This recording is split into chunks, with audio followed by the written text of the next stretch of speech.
বছরের একটা শ্রেষ্ঠ দিন আছে, বছরের একটা শ্রেষ্ঠ দিন আছে। বছরে আমরা বলি 365টা দিন, 365টা দিনের মধ্যে একটা দিন আছে শ্রেষ্ঠ, আবার 365টা রাতের মধ্যে একটা রাত আছে শ্রেষ্ঠ। 365টা রাতের মধ্যে একটা রাত হলো শ্রেষ্ঠ রাত, ওই রাতটা হলো কদরের রাত। আল্লাহ রাব্বুল আলামিন কদর রাত সম্পর্কে বললেন, ইন্না আনসালনাহু ফি লাইলাতিল কদর ওয়া মা আদরাকা মা লাইলাতুল কদর লাইলাতুল কদরি খায়রুম মিন আলফি শাহর। আল্লাহ বললেন বছরের শ্রেষ্ঠ রাত হলো কদরের রাত। যেই রাতে কোরআন নাজিল হলো, যেই রাতটা, সেই রাতটা হলো সর্বশ্রেষ্ঠ রাত। আর বছরের শ্রেষ্ঠ একটা দিন আছে, 365টা দিনের মধ্যে একটা দিন আছে শ্রেষ্ঠ দিন। ওই দিনটার নাম হলো আরাফার দিন। ওই দিনটার নাম কি? আরাফার দিন। আরাফার দিন এমন একটা দিন, রব্বুল আলামিন আরাফার দিনে এত সংখ্যক মানুষকে আল্লাহ ক্ষমা করেন, এত সংখ্যক মানুষকে আল্লাহ মাফ করে দেন, এত সংখ্যক মানুষকে আল্লাহ মাফ করে দেন, ক্ষমা করে দেন। বছরের অন্য কোনো দিনে আল্লাহ এত সংখ্যক মানুষকে ক্ষমা করেন না। যারা হজ করতে যায়, হাজি যারা হজ করতে যায়, তারা যখন আরাফার ময়দানে, আরাফার সারাদিন আরাফার ময়দানে থাকার পরে যখন সন্ধ্যাবেলা হয়ে আসে, সূর্যটা যখন ঢেলে পড়ে, সূর্যটা যখন ডুবে যায়, আল্লাহ রাব্বুল আলামিন তখনই হাজিদেরকে, লক্ষ লক্ষ হাজিদেরকে একসাথে ক্ষমার ঘোষণা করে দেয়। এই হাজিদের সাথে যদি ওই আরাফার ময়দানে, ওই আরাফার দিন কেউ যদি হজ করতে নাও যেতে পারে, কেউ যদি তার জায়গা থেকে, তার নিজস্ব স্থান থেকে আল্লাহর কাছে দোয়া করে, আল্লাহ রাব্বুল আলামিন ওই হাজিদের সাথে ওই লোকদেরকেও মাফ করে দেয়। তাহলে বছরে আরাফার দিনে আল্লাহ এত সংকট মানুষকে ক্ষমা করে, এত সংকট মানুষকে আল্লাহ মাফ করে দেয়। বছরে অন্য দিন আল্লাহ এত সংকট মানুষকে মাফ করে না। শয়তান ওই আরাফার দিন শয়তান নিজেকে এত বেশি লাঞ্ছনা বোধ করে, নিজেকে এত বেশি অপমানিত বোধ করে। বছরের অন্য কোনো দিন শয়তান নিজেকে এত বেশি অপমানিত বোধ করে না, কারণ শয়তানের সামনে আল্লাহ লক্ষ লক্ষ তার বান্দাদেরকে মাফ করে দেয়।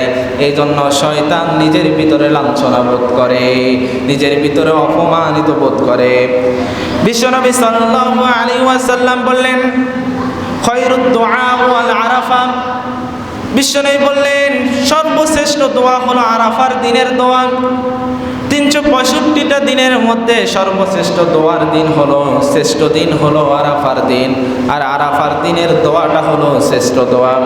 বিশ্বনবী বললেন, আমি এই আরাফার দিনে একটা দোয়া করি, এবং আমার আগে যত নবী আসছে, আমার আগে যত পয়গম্বর এই দুনিয়ার মধ্যে আসছে, সমস্ত পয়গম্বর এই দোয়াটা করতেন।